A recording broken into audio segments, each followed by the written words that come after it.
was the night before Christmas, and all through the house not a creature was stirring, not even a mouse. The stockings were hung by the chimney with care in the hope that St. Nicholas soon would be there.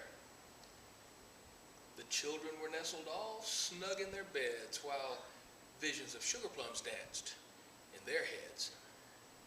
And Mama in her kerchief and I in my cap had just settled our brains for a long winter's nap, when out on the lawn there arose such a clatter I sprang from the bed to see what was the matter. Away to the window I flew like a flash, tore open the shutters and threw up the sash. The moon on the breast of the new fallen snow gave the luster of midday to objects below, when what to my wondering eyes should appear but a miniature sleigh with 8 tiny reindeer and a little old driver so lively and quick. I knew in a moment it must be St. Nick.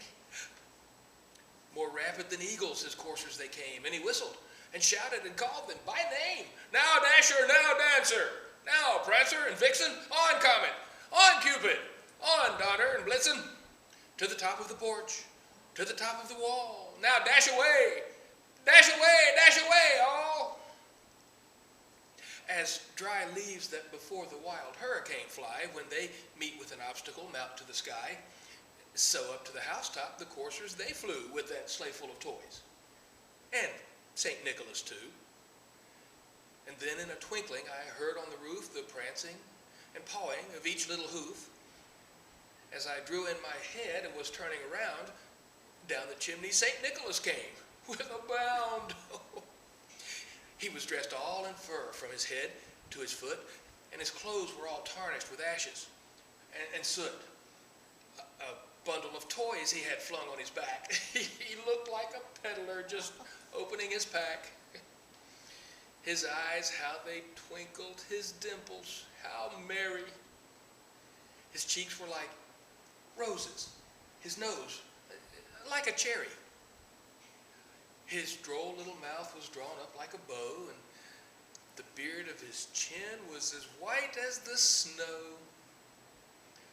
The stump of a pipe he held tight in his teeth, and the smoke, it encircled his head like a wreath.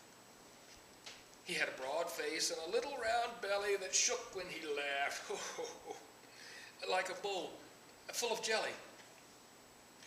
He was chubby and plump, a right jolly old elf, and I laughed when I saw him, in spite of myself.